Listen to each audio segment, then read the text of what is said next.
Kalau dia berani, dia pasti akan terima tantangan gue untuk adu tinju sama kita. Ayo, kita adu argumen di tempat terbuka, disaksikan sama halayak ramai. Nanti gue panggil semua wartawan, dia kan gila-gila diwawancara kan. Nanti gue panggil, ayo kita adu argumen. Tapi kan dia nggak berani. Keseringannya live. Live juga yang nonton paling berapa biji.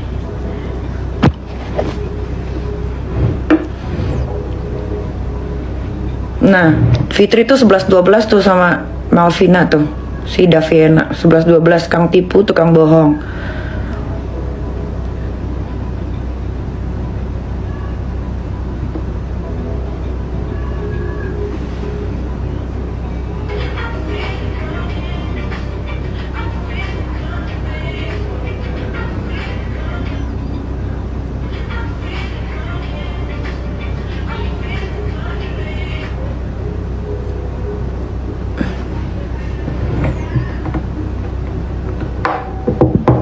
Agus jadi gini ya, kalau masalah Agus tadinya gue nggak mau komentar ya, cuman sebenarnya apa sih yang dimasalahin dari masalahnya Agus yang disiram air keras ini?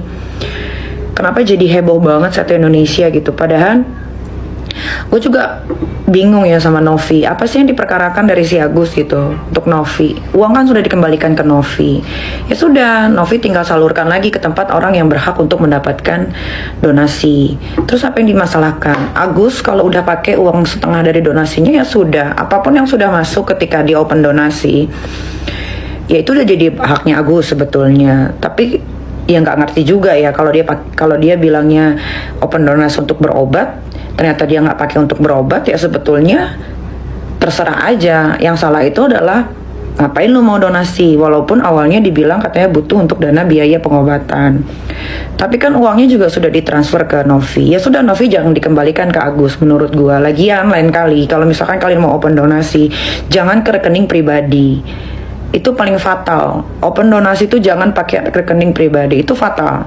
Walaupun uang donasi itu kalau sudah masuk ke orangnya itu memang hak orangnya mau pakai, even though mau dipakai untuk hal-hal yang nggak baik pun itu udah hak miliknya si yang mendapatkan donasi. Bukan. Gitu.